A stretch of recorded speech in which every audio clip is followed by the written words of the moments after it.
Have you ever felt like you're surrounded by performers, each playing a role, hiding their true selves behind carefully crafted masks? I certainly have. Every day, people present a version of themselves that fits the moment, polished, rehearsed, and often far from their genuine nature. They smile when required, nod in agreement when expected, and speak in tones meant to persuade rather than to reveal. But here's the fascinating part. If you learn how to look beyond the surface, to notice the subtle shifts, the unguarded moments, the language of silence, then suddenly the illusion shatters. You see people for who they truly are, not just the persona they project. I remember sitting in a meeting where everyone appeared perfectly in sync. Smiles were exchanged, polite chuckles filled the room, and heads nodded in unison as if every word spoken was gospel. But beneath the surface I sensed a different reality.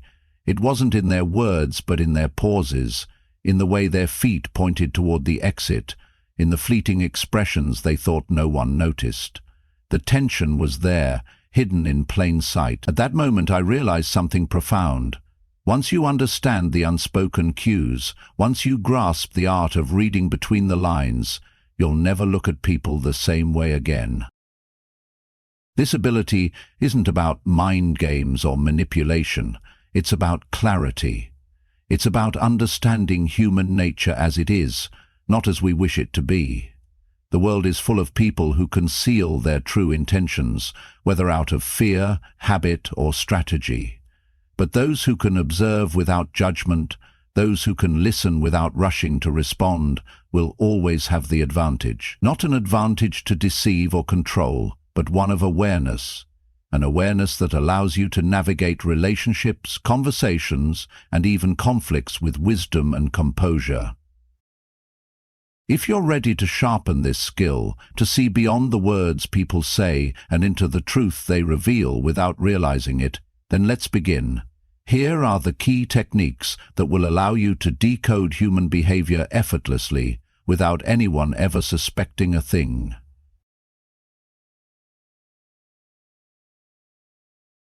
1. The "tell me more" technique.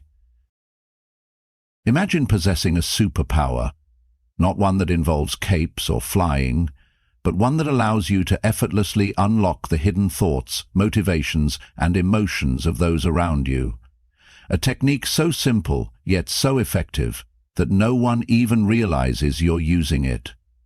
This is the power of 3 little words. Tell me more. I stumbled upon this technique years ago during what should have been a light-hearted debate with a friend, an argument over whether pineapple belongs on pizza of all things.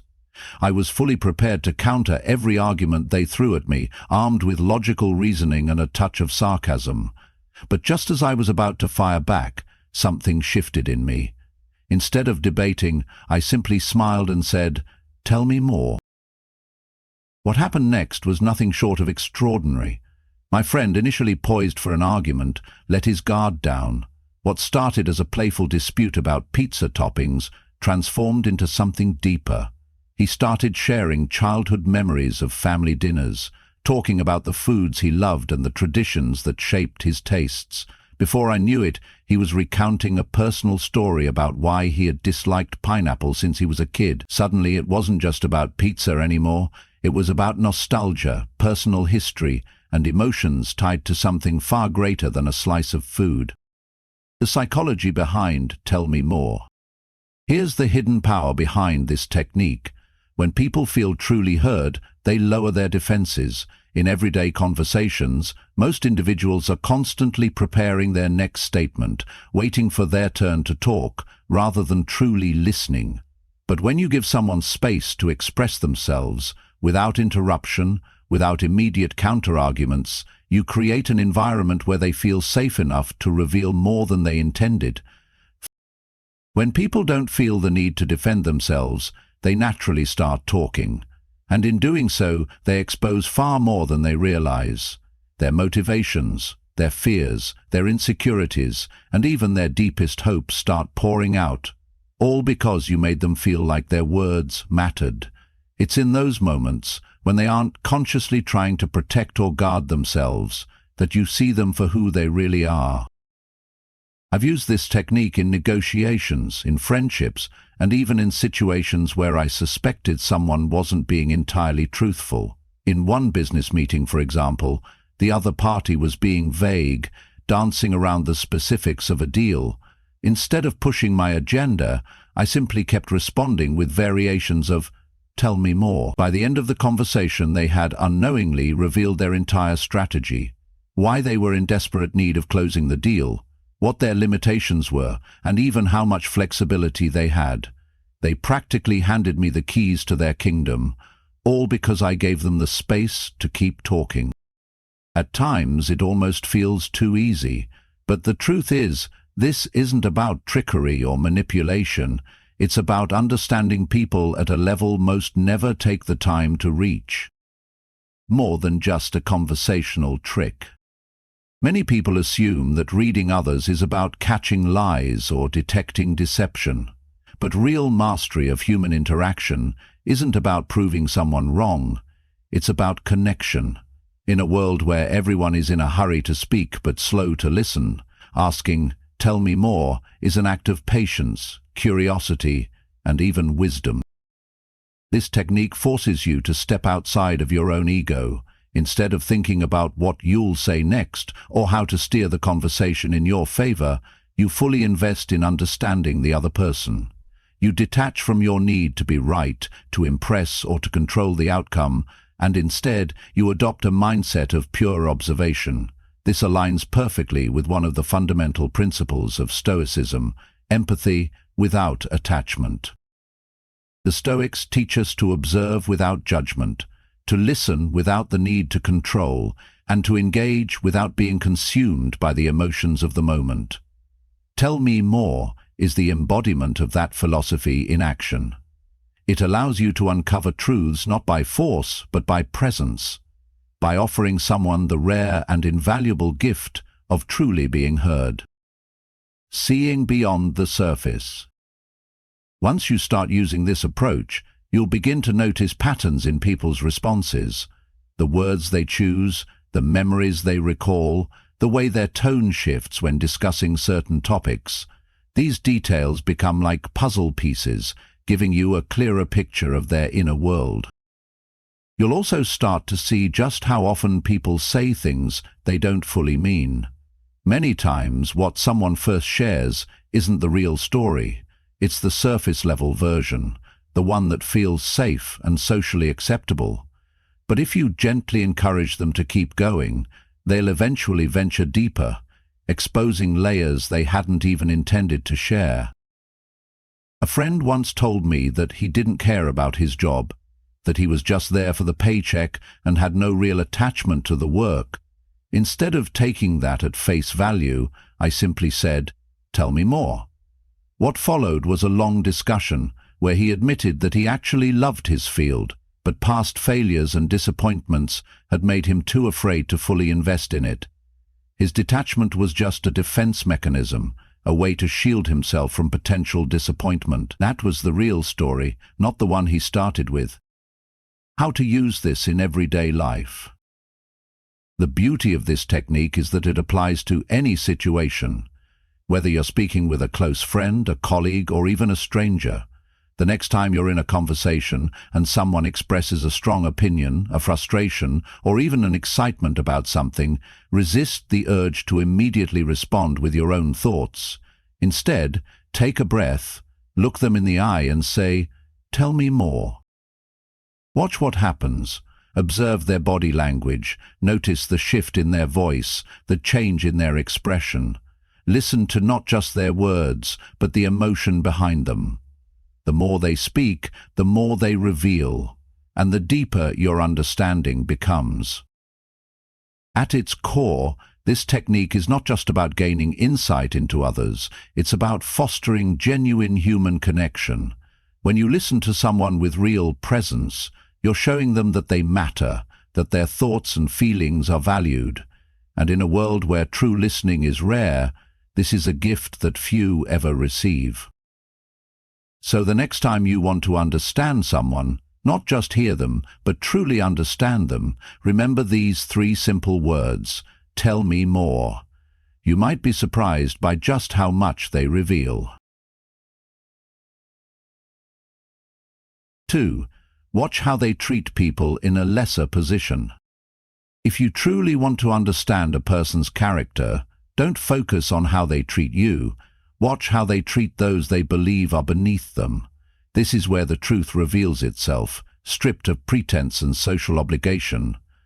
Most people are acutely aware of their behavior when dealing with those they wish to impress, superiors, influential figures, or anyone whose favor they seek. They craft their words carefully, manage their expressions, and present the best version of themselves. But when they interact with those they perceive as having no power over them, waiters, cashiers, receptionists, service workers, this is where the facade crumbles. I learned this lesson through experience. I once worked with someone who seemed, at first glance, to embody everything admirable. Charismatic, effortlessly polite, always gracious in meetings. Their presence commanded respect, and their ability to make people feel important was almost an art. But then, one afternoon, we went out for lunch, and I saw something I could never unsee. The moment we sat down, their entire demeanor shifted. The warmth disappeared, replaced with impatience and condescension. They snapped their fingers at the waiter, barely made eye contact, and treated minor inconveniences, like a drink arriving late, as if they were personal insults. It was jarring. In that moment, I understood something crucial. Their kindness was not a reflection of who they were. It was a strategy, carefully employed only when it served them. A person's true nature is not displayed when they are being watched. It is exposed when they think no one important is looking. How someone treats a person with no immediate influence over their life tells you more about their values than 1,000 polite gestures in a boardroom ever could. Because when there is no tangible benefit to kindness, when there is no social or professional pressure to behave well, that is when a person's real self comes forward. A person who is kind only when it benefits them is not kind at all. They are simply performing. The Stoics remind us that virtue is not dependent on circumstance. A person of integrity does not adjust their level of respect based on who they are speaking to. They do not offer kindness as currency to be exchanged for favor or status. Their actions remain consistent because their values are not dictated by external validation, but by an internal principle of respect and dignity. Seneca once wrote that the measure of a person is found not in how they behave in front of kings, but in how they treat those who have nothing to give them in return. Once you recognize this truth, it becomes a silent test for everyone you meet. I've used it in friendships, in business, even in relationships. If someone treats a janitor with the same respect they show an executive, that is someone whose character runs deep. But if they belittle a service worker, if they are dismissive toward those who cannot elevate them, then no matter how charming they appear in other settings, the foundation of who they are is flawed. This is not just about arrogance, it is about how they see the world. Because, at its core, how people treat others is a reflection of how they see themselves. Those who are secure in their identity, who possess true confidence, do not need to assert dominance over others. They do not measure their worth by comparison or seek superiority by stepping on those below them. Their self-respect comes from within, requiring no external validation. But those who mock, belittle, or dismiss, those who speak down to others the moment they think they can get away with it, these are often the most insecure of all. Their cruelty is not a show of strength, but a fragile ego attempting to elevate itself. And so, this knowledge becomes more than just a way to read others. It becomes a guide for how we should live. The lesson is simple. Be the person who treats the janitor, the waiter, the intern with the same level of respect as the CEO.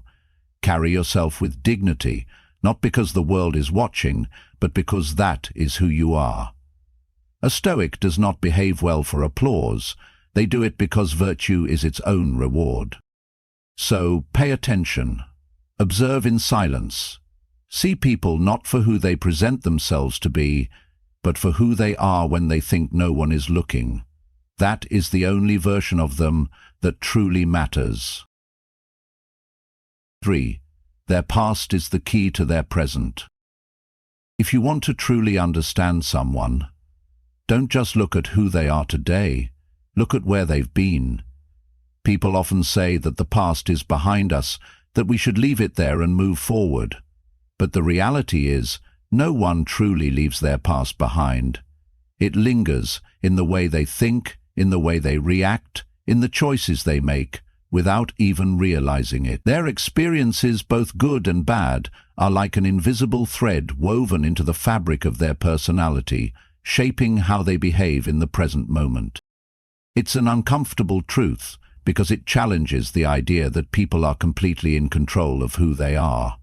We like to think we act purely out of reason, out of conscious choice.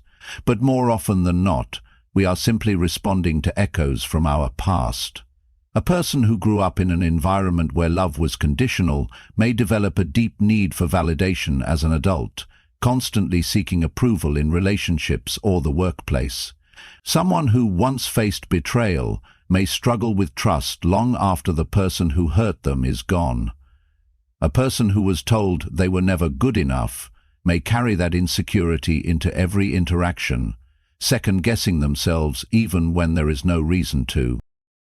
I once had a friend who, no matter the situation, always seemed to be on edge. They were defensive in conversations, quick to anger, and deeply suspicious of other people's intentions.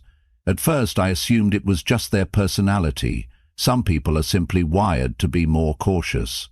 But over time, as I got to know them better, I began to see the patterns. They had grown up in an environment where trust was constantly broken, where they had to fight to be heard, where being vulnerable meant opening the door to disappointment. Their reactions weren't random. They were survival mechanisms, built over years of navigating a world that had taught them that safety meant keeping their guard up. This is something I've seen again and again. A person's past is not something they leave behind, it is something they carry with them, often without realizing it. And if you pay close attention, if you listen beyond just their words and observe their patterns, you can start to see how their history influences their present. This understanding is not about making excuses for people's behavior. It's not about justifying toxicity or accepting harmful actions. It's about seeing things as they are, without judgment, so that you can navigate relationships with wisdom rather than assumptions. When someone is overly jealous, it is rarely just about the moment. It is often about past wounds that have never healed. When someone hesitates to trust, it is not always because they doubt you, but because they've learned that trust comes at a price. When someone pushes people away, it is not always because they don't care. It may be because they once cared too much and got hurt for it. The Stoics teach us to approach life with objectivity, to see things as they are, rather than as we wish them to be. This includes how we see people. We are not dealing with blank slates. We are dealing with individuals shaped by everything they have experienced before this moment. To understand them fully, we must see beyond their actions. This principle is particularly revealing in relationships. How often have you seen someone start a new relationship only to repeat the same toxic patterns they swore they had left behind? How often have you met someone who seems perfect on the surface, only to watch as old wounds dictate how they behave when things get difficult? People may change on a superficial level. They may dress differently, speak differently, move to a new city, but if they have not addressed the deep patterns created by their past, they will continue reliving the same cycles. I once knew someone who seemed to have everything together, confident, successful, admired by many, but in relationships they struggled. They would sabotage anything that became too serious, always finding a reason to end things just when they were getting close. At first it seemed like a commitment issue, like they just weren't interested in settling down. But the truth was much deeper. Their past was filled with instability.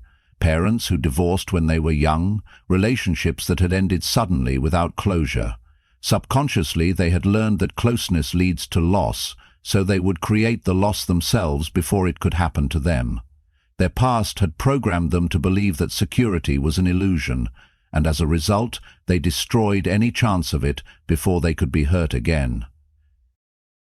This is why understanding someone's past is so crucial.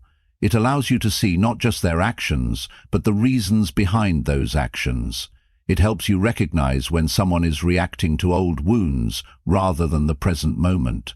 And, perhaps most importantly, it helps you protect yourself from getting caught in patterns that are not yours to fix. But this awareness is not just about other people, it is also about yourself. The past does not just shape others, it shapes you as well. Every hesitation, every emotional trigger, every unconscious reaction you have is a reflection of something that has come before. If you ever find yourself stuck in the same cycles, repeating the same mistakes, reacting in ways you don't fully understand, ask yourself, what part of my past is influencing this moment? What experience, what wound, what belief am I carrying with me that I have not yet confronted? The ability to read people is not about manipulation or control, it is about wisdom. The more you understand about how the past shapes the present, the more clearly you can see others and yourself. It allows you to approach relationships with empathy while still maintaining the clarity needed to make good decisions. You cannot fix someone else's past, but you can choose how you engage with the patterns they bring into the present. At the heart of Stoic philosophy is self-awareness, the ability to recognize your own patterns, to understand your own nature, and to live in alignment with reason rather than unconscious reactions. When you master this within yourself, you become far better at seeing it in others.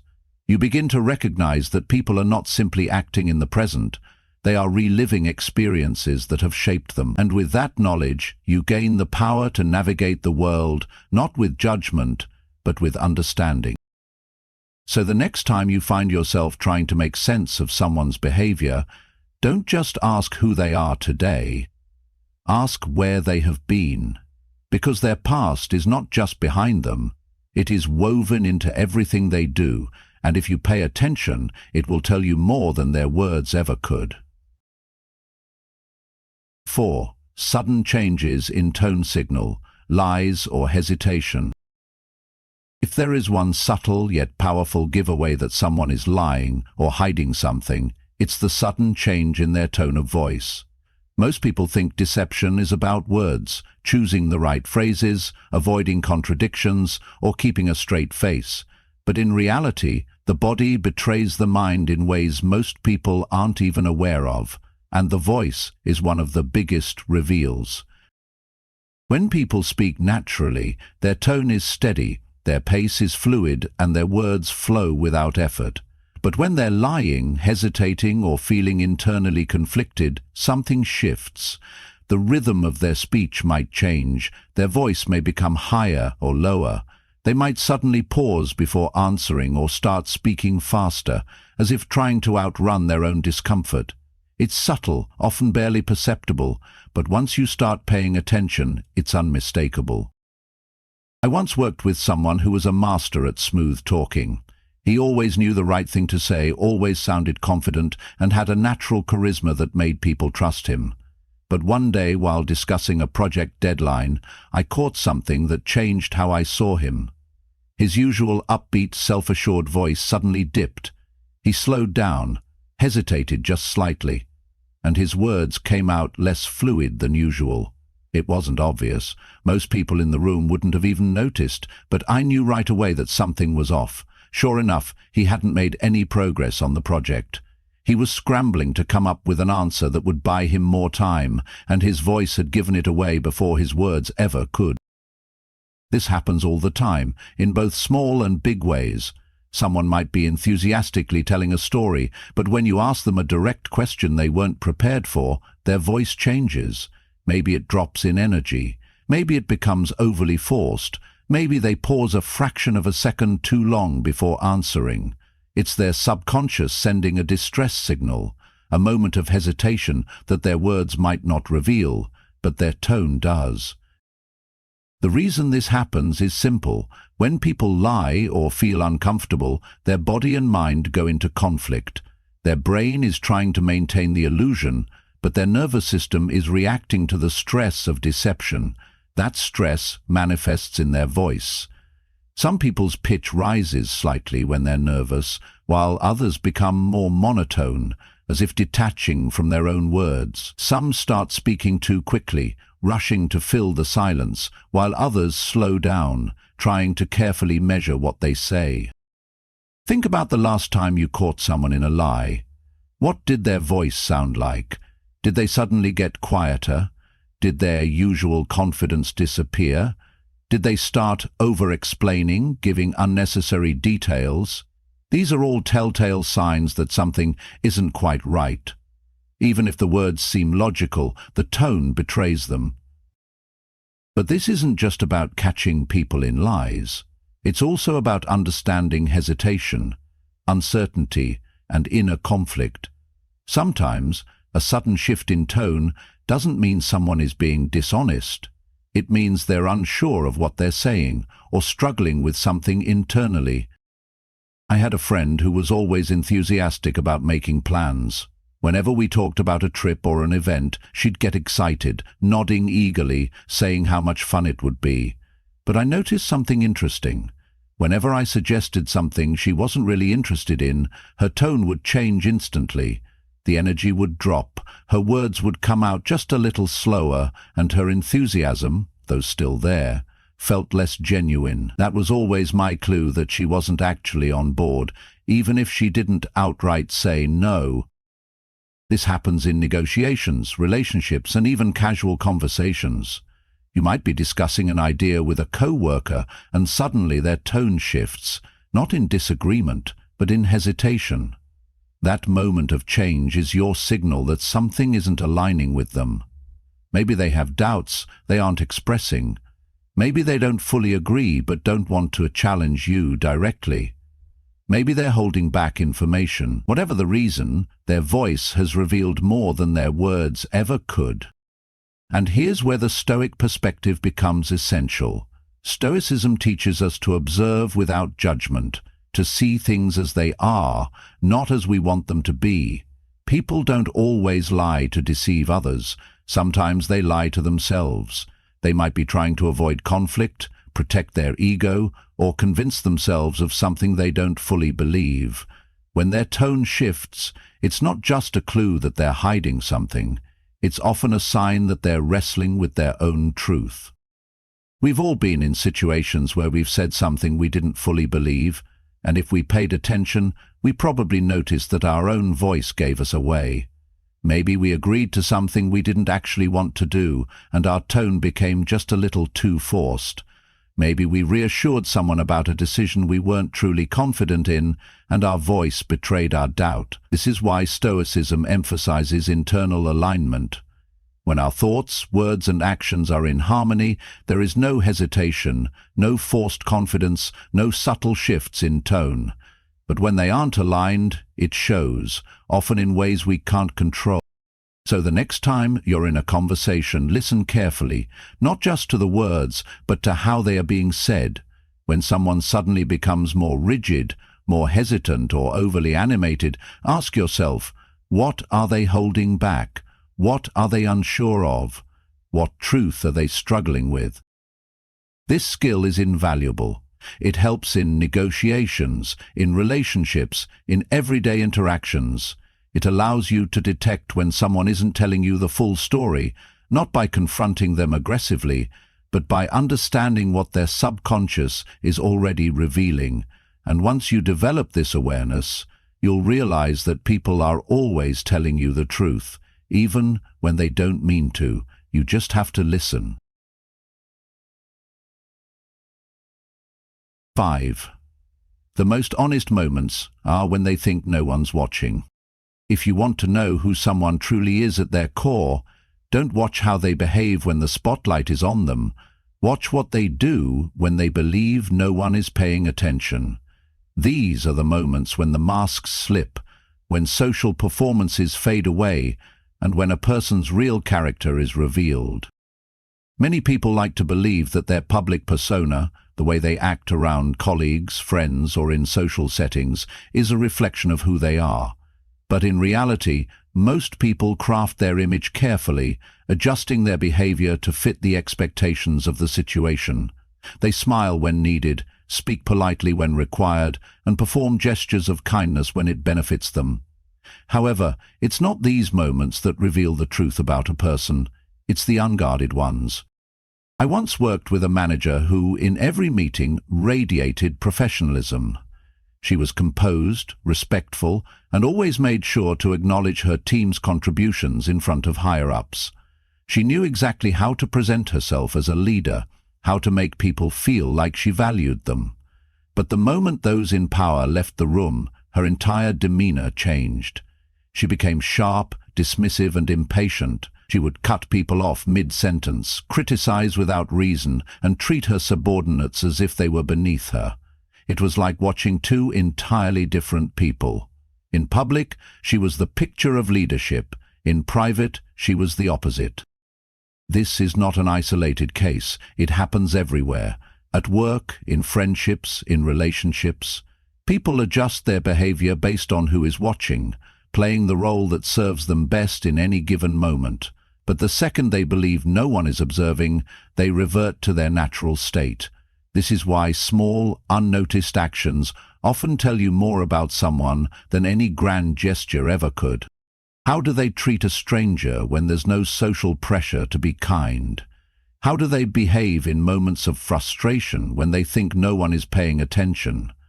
What choices do they make when they don't expect recognition or reward? These are the moments that expose a person's true nature. I once had a friend who was the life of every social gathering. He was warm, charismatic, and always seemed genuinely interested in the people around him. But I started to notice something strange. When there were no eyes on him, when the energy of a group momentarily died down, his enthusiasm would vanish. He would become indifferent, detached, uninterested in conversation. It was as if his kindness only existed in the presence of an audience, and once I noticed it, I couldn't unsee it. His warmth was conditional, a performance designed to maintain his social standing. This lesson applies to every aspect of life. In dating, people often put on their best behavior at the start of a relationship. They say all the right things, go out of their way to be thoughtful, and present the best version of themselves. But if you really want to know who someone is, watch them in the quiet moments, when they aren't actively trying to impress you. How do they treat the waitress at a restaurant? How do they react when plans don't go their way? How do they behave when they believe you're not paying close attention? The truth of their character is in these moments, not in the rehearsed interactions. The same principle applies in the workplace. You might have a boss who always talks about integrity, who preaches teamwork and respect, but do they maintain those values when no one is around to hold them accountable? Do they still show respect when speaking to an intern or a cleaning staff member? Do they make ethical decisions when they don't think anyone will find out? A person who only upholds their values when being watched is not truly ethical. They are strategic. This is where the Stoic perspective becomes invaluable. The Stoics teach that virtue is not about external validation, but about internal consistency. A truly virtuous person behaves the same way in an empty room as they would in a crowded one. They do not perform goodness, they embody it. They do not need an audience to act with integrity because their integrity is not for show. It is part of who they are. This principle applies to ourselves just as much as it applies to others. If you strip away the external pressures, if no one was watching, who would you be? Would you still be kind if there was no recognition? Would you still act with integrity if there was no risk of consequence? Stoicism asks us to examine not just how we present ourselves, but how we exist in the moments no one sees. I once knew someone who was incredibly supportive in public. He would always be the first to praise others in group settings, always making sure to encourage people when others were around to hear it. But in private, when the applause was gone, his support disappeared. He had no real interest in lifting others up. He was simply using encouragement as a social currency, a tool to build goodwill. This is why the most honest moments aren't found in the grand gestures. They are found in the small, unnoticed acts. If you want to understand someone's true nature, stop focusing on their public performance. Instead, watch how they act when the spotlight is off. Do they still show kindness when there is no benefit to them? Do they still uphold their principles when no one is watching? If so, that is someone with real character. But if their goodness is situational, if their integrity depends on external observation, then it was never real to begin with. So, observe closely. Pay attention to the moments people believe don't matter, because in those moments, you'll see them for who they truly are. 6. Emotional reactions reveal priorities. If you want to understand what truly matters to someone, pay attention to their emotional reactions. People often try to mask their priorities, pretending that certain things don't affect them or that they are indifferent to outcomes. But emotions don't lie. They are the unfiltered signals of what a person values most, and they reveal priorities far more honestly than words ever could. We like to believe that we are in control of our emotions, that we can decide what to react to and what to ignore. But the truth is, when something truly matters to us, whether it's our reputation, relationships, achievements, or sense of security, our emotions will give it away. A person may claim that they don't care about status, yet watch how they react when they feel ignored or overshadowed. Someone may insist that they are easygoing, but notice their sudden frustration when plans change unexpectedly. These reactions are not random, they are signals pointing directly to the things they hold most dear. I once worked with a colleague who was generally calm and composed. He had a reputation for being level-headed, never letting anything faze him. But one day during a routine meeting, someone suggested a minor adjustment to a project he had been leading. The reaction was instant. His entire demeanor shifted, his voice tightened, his tone became defensive, and for the first time, he looked genuinely agitated. The suggestion wasn't a major change, nothing that should have warranted such an emotional response. But that moment revealed something deeper. This project wasn't just work to him, it was personal. He had poured time, effort, and pride into it, and any perceived challenge to it felt like a challenge to his competence. His reaction was not about the change itself, it was about what the project represented to him. This is something you will notice in every area of life. People don't always say what they value most, but they will always react when those things are threatened. The boss who becomes defensive when you question a decision isn't just protecting their authority, they are protecting their self-consciousness. The friend who becomes unusually upset over a harmless joke may be revealing an insecurity they try to hide. The person who gets overly excited when given public recognition is showing that approval and validation are core to their self-worth. These emotional spikes, whether in the form of anger, defensiveness, joy, or even anxiety, are all direct pathways to understanding what a person prioritizes most. I've seen this pattern emerge in relationships as well. There are people who claim they don't care about commitment, that they are fine with keeping things casual, yet the moment they suspect their partner is pulling away, they panic. Their emotional reaction exposes the truth.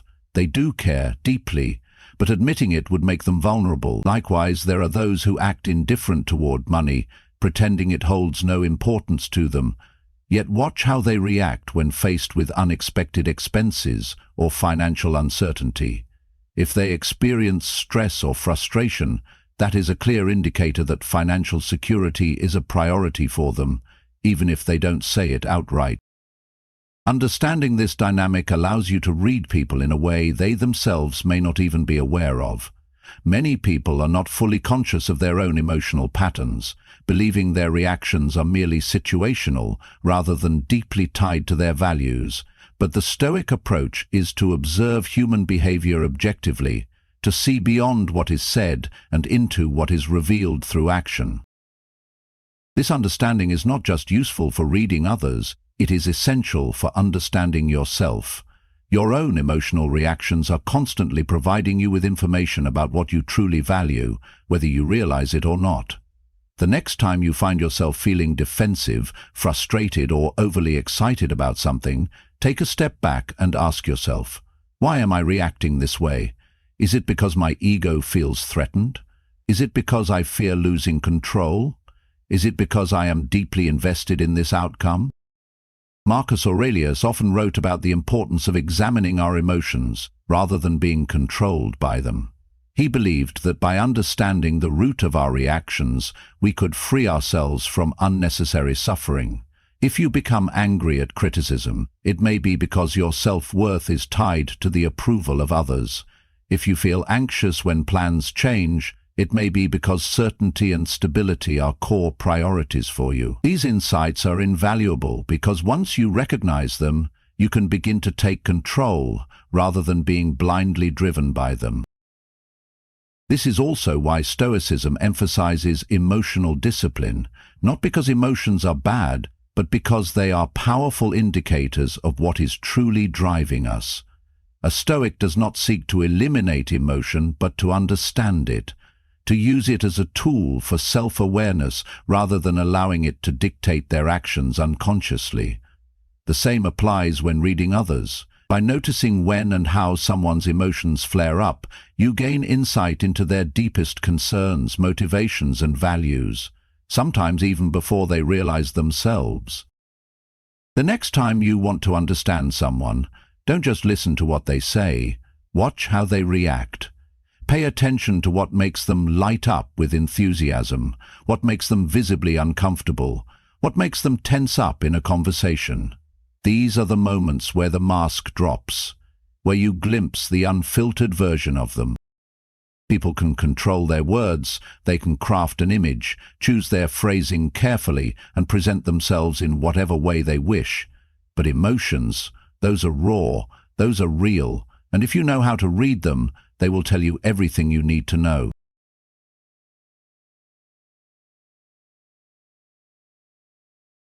The ability to read people isn't about manipulation, nor is it about having an unfair advantage over others. It's about clarity, seeing the world as it is, not as we wish it to be. Every person carries with them a lifetime of experiences, hidden fears, unspoken priorities, and unconscious patterns.